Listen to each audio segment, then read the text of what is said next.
नमस्कार, स्वागत है आपका बिहार समाचार में। चलिए जानते हैं आज की बिहार की अब तक की सबसे बड़ी और महत्वपूर्ण खबरों के बारे में। पर इससे पहले अगर आप चैनल पर नए हैं तो चैनल को सब्सक्राइब जरूर कर लें ताकि आपको बिहार की हर ताजा तरीन खबरें सबसे पहले मिल सके। तो चलिए शुरुआत करते हैं आज की पहली और बड़ी खबर से। चुनाव से पहले मुख्यमंत्री का बड़ा ऐलान, ममता और आशा कार्यकर्ताओं का बढ़ाया मानदेय। चुनाव से पहले नीतीश सरकार ने बिहार में आशा और ममता कार्यकर्ताओं का मानदेय बढ़ा दिया है और मुख्यमंत्री नीतीश कुमार ने खुद इसकी जानकारी दी है। उन्होंने कहा कि अब आशा कार्यकर्ताओं को 1,000 रुपए की जगह अब 3,000 रुपए प्रोत्साहन राशि प्रदान की जाएगी। साथ ही ममता कार्यकर्ताओं को प्रति प्रसव के लिए 300 रुपए की जगह अब 600 रुपए की प्रोत्साहन राशि प्रदान की जाएगी। इससे उनका मनोबल बढ़ेगा और ग्रामीण क्षेत्रों में स्वास्थ्य सेवाएं और मजबूत होगी। तो मुख्यमंत्री नीतीश कुमार ने आशा कार्यकर्ताओं के मानदेय को 3 गुना तक बढ़ा दिया है। 2 महीने के अंदर 29,000 महिलाओं को नौकरी देगी नीतीश सरकार, स्वास्थ्य मंत्री ने बताया प्लान। बिहार की नीतीश सरकार चुनावी साल में नौकरी और रोजगार पर कई कदम उठा रही है और इसी बीच स्वास्थ्य विभाग में 29,000 महिलाओं की बहाली होने वाली है। स्वास्थ्य मंत्री मंगल पांडे ने खुद इसकी जानकारी दी है। उन्होंने कहा कि अगले 2 महीने के भीतर ही यानी कि विधानसभा चुनाव से पहले बिहार में 29,000 से ज्यादा आशा कार्यकर्ताओं की नियुक्ति की जाएगी और इसके बाद आशा कार्यकर्ताओं की संख्या बढ़ाकर 1.25 लाख हो जाएगी। नीतीश सरकार ने इनके मानदेय को भी 3 गुना तक बढ़ोतरी कर दिया है और अब 29,000 आशा कार्यकर्ताओं की बहाली होने वाली है। अभी वर्तमान में बिहार में 95,000 आशा कार्यकर्ता कार्यरत हैं और इसी तरह नई नियुक्ति के बाद अब इनकी संख्या 1.25 लाख हो जाएगी। वहीं बिहार में 4600 ममता कार्यकर्ता हैं। मुख्यमंत्री नीतीश कुमार ने चुनाव से पहले 10 बड़े ऐलान कर दिए हैं और जिन्होंने इनमें कुछ पूरे भी कर लिए गए हैं। देखिए, अब बिहार में 125 यूनिट बिल्कुल फ्री में बिजली दिया जा रहा है। इसके लिए किसी को भी 125 यूनिट तक का पैसा नहीं देना पड़ेगा। इसके बाद बिहार में मुख्यमंत्री नीतीश कुमार ने 5 साल में 1 करोड़ नौकरियां और रोजगार देने का वादा कर दिया है। 2025 से लेकर 2030 तक 1 करोड़ नई नौकरियां मिलेगी और रोजगार के मौके बनाए जाएंगे। इसके लिए एक उच्च स्तरीय समिति बनाई जाएगी जिसकी अध्यक्षता विकास आयुक्त करेंगे और ये समिति देखेगी कि रोजगार बढ़ाने के लिए और क्या क्या किया जा सकता है और सरकार को सलाह भी देगी। वहीं बिहार वोटर लिस्ट वेरिफिकेशन में लगे BLO सुपरवाइजर को सालाना मानदेय के अलावा 6,000 रुपए देने के फैसले को मंजूरी मिल गई है। उसके बाद देखिए, मुख्यमंत्री नीतीश कुमार का तीसरा बड़ा ऐलान यह है कि 8,000 से ज्यादा पंचायतों में मैरिज हॉल बनेंगे। चुनावी साल में नीतीश सरकार ने ग्रामीण क्षेत्रों में गरीब परिवारों की बेटियों के विवाह कार्यक्रम में सुविधा के लिए करीब 8,000 से ज्यादा पंचायतों में विवाह भवन का निर्माण कराने का फैसला ले लिया है। इसका नाम विवाह मंडप योजना दिया गया है। इसके लिए सरकार ने 40 अरब 26 करोड़ 50 लाख रुपए की स्वीकृति दी है। इन विवाह भवनों का संचालन जीविका दीदियों की तरफ से किया जाएगा। हर पंचायत में विवाह भवन बनेगा। गरीब परिवारों को इससे फायदा होगा और साफ सफाई से लेकर पूरी व्यवस्था जीविका दीदी देखेगी। वहीं मुख्यमंत्री नीतीश कुमार का चौथा बड़ा ऐलान यह है कि सरकारी नौकरी में डोमिसाइल पॉलिसी लागू हो गई है। राज्य की महिलाओं को अब 35% आरक्षण मिलेगा। अब सरकारी नौकरियों में महिलाओं को इसका फायदा मिलेगा और बिहार की बाहर की महिलाओं को जनरल कैटेगरी में जोड़ा जाएगा। और पहले दूसरे राज्यों की महिलाओं को भी 35% आरक्षण का लाभ मिलता था, लेकिन अब सिर्फ बिहार की महिलाओं को ही ये फायदा मिलेगा। मुख्यमंत्री नीतीश कुमार ने एक और 5वां ऐलान यह किया है कि बिहार के 1 लाख युवाओं पर 686 करोड़ रुपए खर्च होंगे और इंटर्नशिप के लिए हर महीने 6,000 रुपए मिलेंगे। देखिए, बिहार सरकार ने 18 साल से 28 साल के 1 लाख से ज़्यादा युवाओं को मंथली 4 से 6,000 रुपए मंथली इंटर्नशिप देने का ऐलान किया है। इन युवाओं को आर्थिक सहायता के साथ साथ बिजनेस की ट्रेनिंग देने के लिए नीतीश कैबिनेट मुख्यमंत्री प्रतिज्ञा योजना को मंजूरी दे दी गई है। और ये योजना से क्या फायदा मिलेगा? देखिए, राज्य के कौशल विकास कार्यक्रम में प्रशिक्षित यानी ट्रेनिंग लेने वाले 12वीं या ITI, डिप्लोमा, ग्रेजुएट या फिर पोस्ट ग्रेजुएट पास युवाओं को इंटर्नशिप राशि दी जाएगी। 12वीं पास या कौशल प्रशिक्षण प्राप्त युवाओं को 4,000 रुपए महीने मिलेंगे और ITI या डिप्लोमा धारकों को हर महीने 5,000 रुपए मिलेंगे। ग्रेजुएशन किए हुए या फिर पोस्ट ग्रेजुएशन वालों को 6,000 रुपए हर महीने मिलेंगे। मुख्यमंत्री नीतीश कुमार का जो छठा ऐलान है ये है कि दीदी की रसोई में अब 40 की जगह मात्र 20 रुपए में ही थाली मिलेगी। सरकार की तरफ से सरकारी चिकित्सा महाविद्यालय, अस्पतालों और सरकारी संस्थाओं में दीदी की रसोई चलाई जाती है, जिसमें 40 रुपए में प्रति थाली में भोजन उपलब्ध कराया जाता है। बिहार सरकार ने चुनाव साल में इसका रेट अब कम कर दिया है। 40 रुपए के बजाय अब 20 रुपए में ही ये थाली अब गरीबों को दिया जाएगा। और मुख्यमंत्री नीतीश कुमार का 7वां बड़ा ऐलान यह है कि नई बस खरीदने पर अब 20 लाख सरकार ही देगी। राज्य सरकार ने फैसला लिया है कि अगर कोई भी निजी बस ऑपरेटर अंतर्राज्यीय मार्गों के लिए नई एसी बस खरीदेगा तो सरकार उसे हर बस पर 20 लाख रुपए प्रोत्साहन राशि देगी। यानी कि बस का 20 लाख रुपए सरकार की ओर से ही दिया जाएगा। 150 बसों के लिए टोटल 30 करोड़ रुपए दिए जाएंगे और साथ ही इस योजना को सही तरीके से चलाने के लिए 60 लाख रुपए अतिरिक्त खर्च करने की मंजूरी दे दी गई है। टोटल खर्च 30 करोड़ 60 लाख रुपए होगा। उसके बाद 8वां बड़ा ऐलान यह हुआ है कि गुरु शिष्य परंपरा योजना को भी मंजूरी दे दी गई है। कैबिनेट ने विलुप्त हो रही लोक कलाओं को बचाने के लिए मुख्यमंत्री गुरु शिष्य परंपरा योजना को अब मंजूरी दी है। गुरु को 15,000 रुपए, संगीतकार को 7,500 और शिष्य को 3,000 रुपए मासिक मानदेय दिया जाएगा। सरकार ने विलुप्त हो रही लोक कलाओं को बचाने के लिए यह योजना बनाई है। उसके बाद देखिए, बिहार में पिछले 1 महीने में जो मुख्यमंत्री नीतीश कुमार ने बड़ी घोषणाएं की है उसमें यह कहा गया है कि 1,11,22,000 लोगों का सामाजिक सुरक्षा पेंशन 400 रुपए से बढ़ाकर अब 1,100 रुपए हर महीने कर दिया गया है। यानी पेंशन अब 1,100 रुपए मिलेगा। वहीं 94 लाख गरीब परिवारों को एक मुश्त 2-2 लाख रुपए दिए जाएंगे। अगर कोई गरीब परिवार अगर अपना खुद का बिजनेस करना चाहते हैं तो 94 लाख गरीब परिवारों को 2-2 लाख रुपए दिए जाएंगे। उसके बाद देखिए, 52 लाख आंगनवाड़ी बच्चों को हर साल पोशाक दिया जाएगा। जीविका दीदियों को सालाना 200 करोड़ का ऑर्डर मिलेगा। और बिहार सरकार के 4 लाख महिला कर्मियों को उनके ऑफिस के निकट ही आवास की सुविधा मिलेगी। जहां उनका ऑफिस रहेगा वहीं के आसपास में उनको रहने के लिए सुविधा दिया जाएगा, रूम दिया जाएगा। उसके बाद त्रिस्तरीय पंचायती राज व्यवस्था के प्रतिनिधियों का मासिक भत्ता अब 1.5 गुना होगा। इन प्रतिनिधियों के कार्यकाल के दौरान सामान्य मृत्यु होने पर भी उनके आश्रित को 5 लाख रुपए मिलेंगे। और इन प्रतिनिधियों की बीमारी का इलाज मुख्यमंत्री चिकित्सा सहायता कोष से होगा। मुखिया मनरेगा में भी 10 लाख रुपए तक की योजनाओं को मंजूरी देंगे। और बिहार सरकार की 4 लाख महिला कर्मियों को उनके ऑफिस के निकट आवास की सुविधा मिलेगी। उसके बाद देखिए, मुख्यमंत्री नीतीश कुमार का जो 9वां ऐलान है ये है कि दिव्यांग के लिए सिविल सेवा प्रोत्साहन योजना को मंजूरी दे दी गई है। चुनावी साल में बिहार सरकार ने ये नई योजना शुरू की है और इसका लाभ दिव्यांग पुरुष, पिछड़ा वर्ग, सामान्य वर्ग या फिर आर्थिक रूप से कमजोर यानी EWS अभ्यर्थियों को मिलेगा। यानी BPSC या फिर UPSC की प्रारंभिक परीक्षा अगर ये पास कर लेते हैं तो इन्हें मुख्य परीक्षा मेंस का परीक्षा तैयारी करने के लिए 50,000 रुपए और इंटरव्यू की तैयारी करने के लिए 1 लाख रुपए की सहायता राशि दी जाएगी। उसके बाद देखिए, बिहार में मुख्यमंत्री नीतीश कुमार का जो 10वां बड़ा ऐलान है ये है कि बिहार में पत्रकारों का पेंशन बढ़ाकर अब 15,000 रुपए कर दिया गया है। मुख्यमंत्री नीतीश कुमार ने पत्रकारों के पेंशन बढ़ाने की घोषणा की और बिहार पत्रकार सम्मान पेंशन योजना के तहत अब पत्रकारों को 6,000 रुपए की जगह 15,000 रुपए हर महीने पेंशन मिलेगी। मुख्यमंत्री ने इसे तुरंत लागू करने के निर्देश भी दे दिए हैं। साथ ही मुख्यमंत्री ने यह भी घोषणा की है कि जिन पत्रकारों की मृत्यु हो चुकी है उनके आश्रित पति या पत्नी को भी जीवन भर 10,000 रुपए प्रति महीने पेंशन दी जाएगी। पहले यह राशि मात्र 3,000 रुपए मिलती थी, लेकिन अब यह फैसला उनके सम्मानजनक जीवन यापन को ध्यान में रखते हुए लिया गया है। प्रधानमंत्री नरेंद्र मोदी बिहार के किसानों को देंगे बड़ी सौगात। जल्द ही जारी करेंगे PM किसान सम्मान निधि योजना की 20वीं किस्त। प्रधानमंत्री किसान सम्मान निधि योजना के लाभार्थियों के लिए अच्छी खबर है। PM किसान की 20वीं किस्त जारी करने की तारीख का ऐलान कर दिया गया है। केंद्र सरकार 2 अगस्त 2025 को यानी 2 अगस्त से किसानों के खाते में सम्मान निधि योजना की राशि भेज देगी। हर किसी के अकाउंट में 2-2 हज़ार रुपए डाले जाएंगे और मुख्यमंत्री नरेंद्र मोदी उत्तर प्रदेश के वाराणसी से सुबह 11 बजे DBT के माध्यम से सीधे लाभार्थियों के खाते में ये पैसा ट्रांसफर करेंगे। और बिहार की राजधानी पटना में भी इसी दिन राज्य स्तरीय कार्यक्रम रखा गया है। केंद्र मंत्री शिवराज सिंह चौहान और राज्य के उप मुख्यमंत्री सह कृषि मंत्री विजय कुमार सिन्हा मौजूद रहेंगे। ये कार्यक्रम पटना के बापू सभागार में होगा।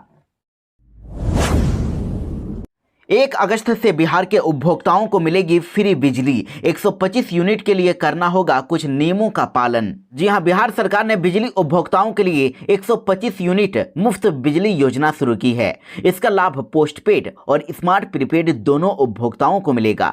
लगभग 1,86,00,000 उपभोक्ताओं को इसका फायदा होगा, जिसमें शहरी उपभोक्ताओं को 550 रुपए और ग्रामीण उपभोक्ताओं को 306 रुपए हर महीने बचत होगी।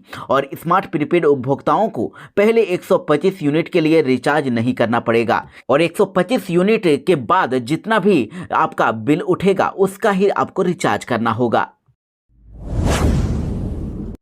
पटना में अब नगर निगम का चलेगा बुलडोजर। 4 अगस्त से कई इलाकों में अतिक्रमण हटाओ अभियान। जी हां, देखिए, बिहार की राजधानी पटना में अब पटना नगर निगम का बुलडोजर गरजेगा।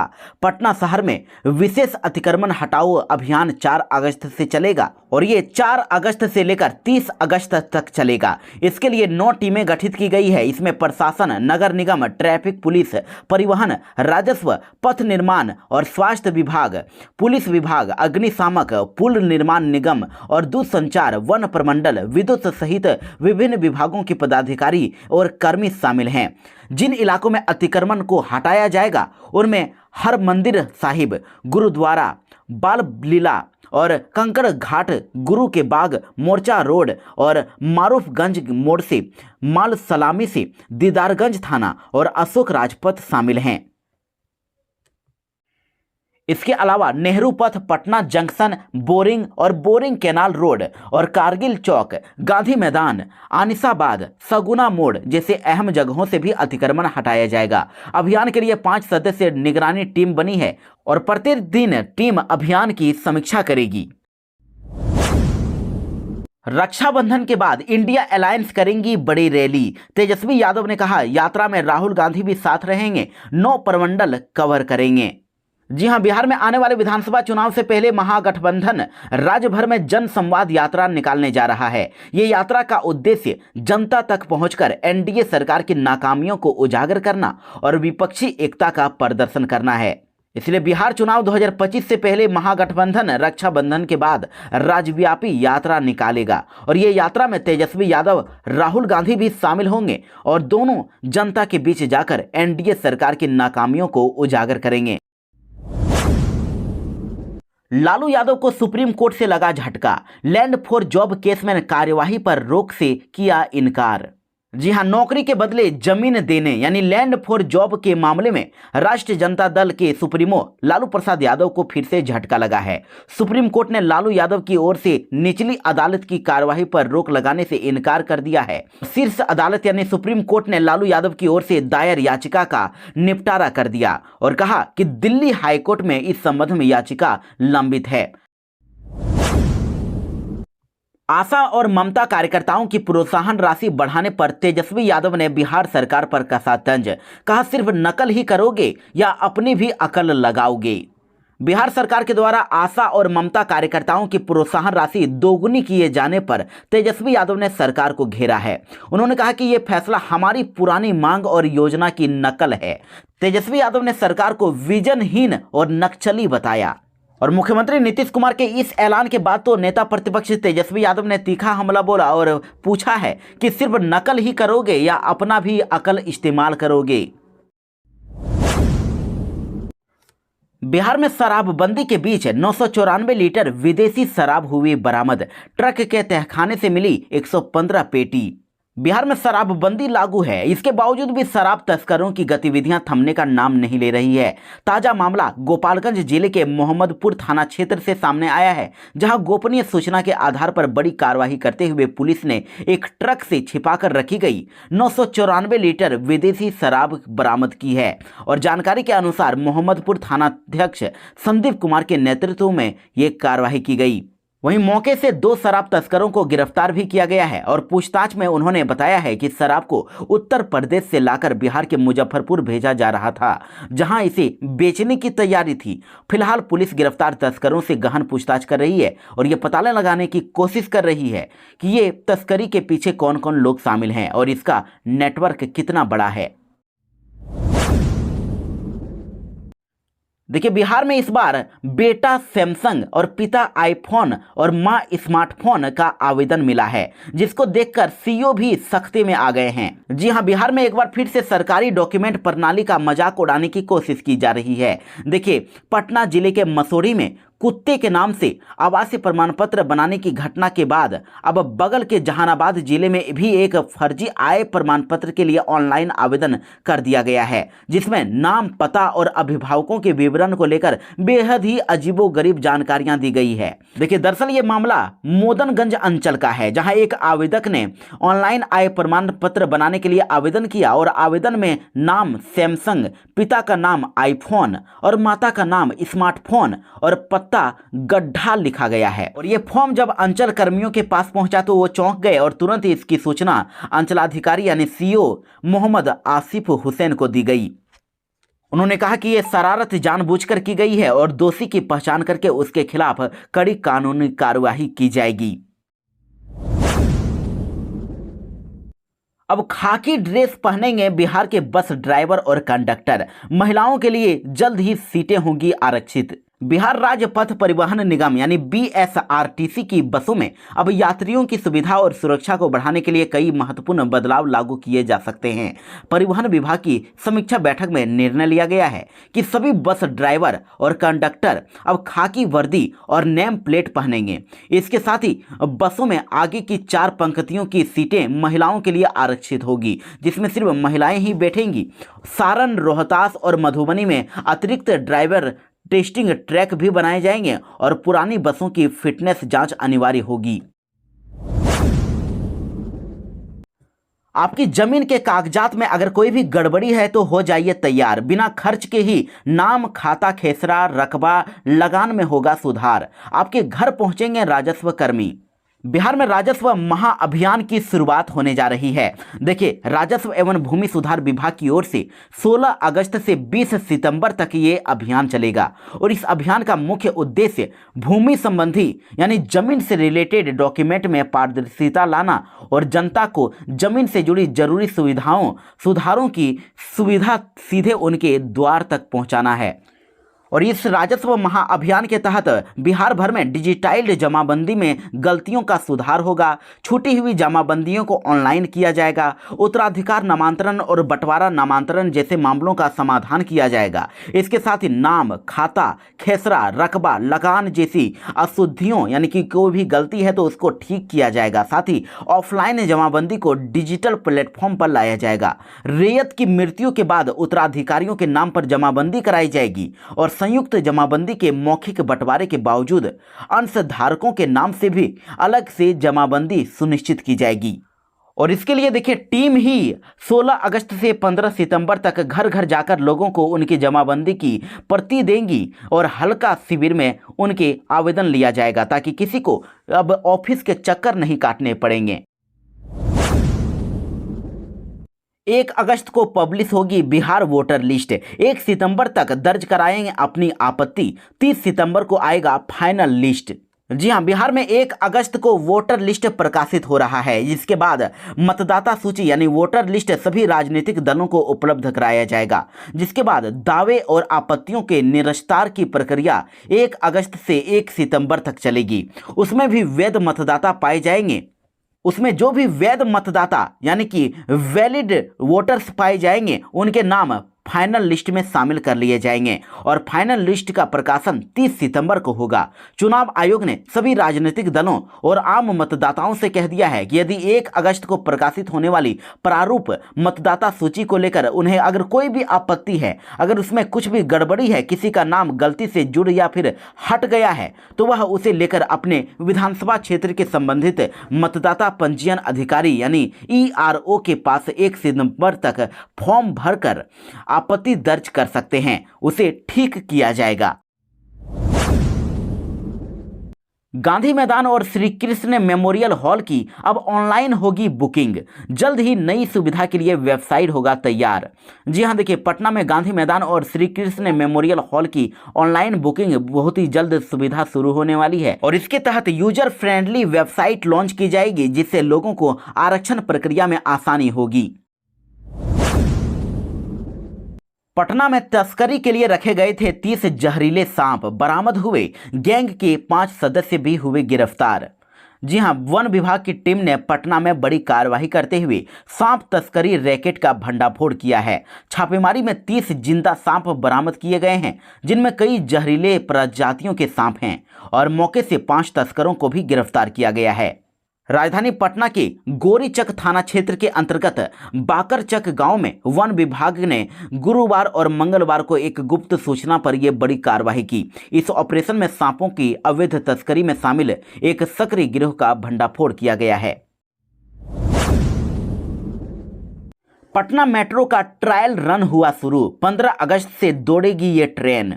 जी हां, पटना मेट्रो के प्राथमिक कॉरिडोर में 15 अगस्त से मेट्रो दौड़ाने की तैयारी है। इसके लिए 3 कोच वाली मेट्रो की रेक को पुणे से पटना 20 जुलाई को लाया गया है और टेक्निकल टीम के द्वारा जांच पड़ताल करने के बाद डिपो में ही ट्रायल रन शुरू हो गया है। इसमें देखा जा रहा है कि ट्रेन के कोच में किसी तरह की समस्या तो नहीं है। हालांकि अब तक किसी तरह की टेक्निकल प्रॉब्लम सामने नहीं आई है। वहीं सूत्रों के अनुसार new Pataliputra bus terminal metro station से डिपो को जोड़ने वाली लाइन में कुछ कार्य बचा हुआ है और बिजली आपूर्ति का काम भी तेजी से किया जा रहा है। इन दोनों के काम पूरा होने के बाद जल्द ही मेट्रो कोच को बिजली के सहारे ट्रायल रन होगा और जिसके बाद मेट्रो का वास्तविक रूप से ट्रायल सफल होगा। 15 अगस्त से ये ट्रेन चलाई जाएगी। हजारों स्टूडेंट्स 15 सूत्री मांगों को लेकर सड़क पर उतरे। एलएनएमयू में हुआ प्रदर्शन, कहा बहाली रिजल्ट चाहिए, बहानों से काम नहीं चलेगा। ललित नारायण मिथिला विश्वविद्यालय दरभंगा में बुधवार को मिथिला स्टूडेंट यूनियन यानी एमएसयू के नेतृत्व में छात्र और युवाओं ने प्रदर्शन किया।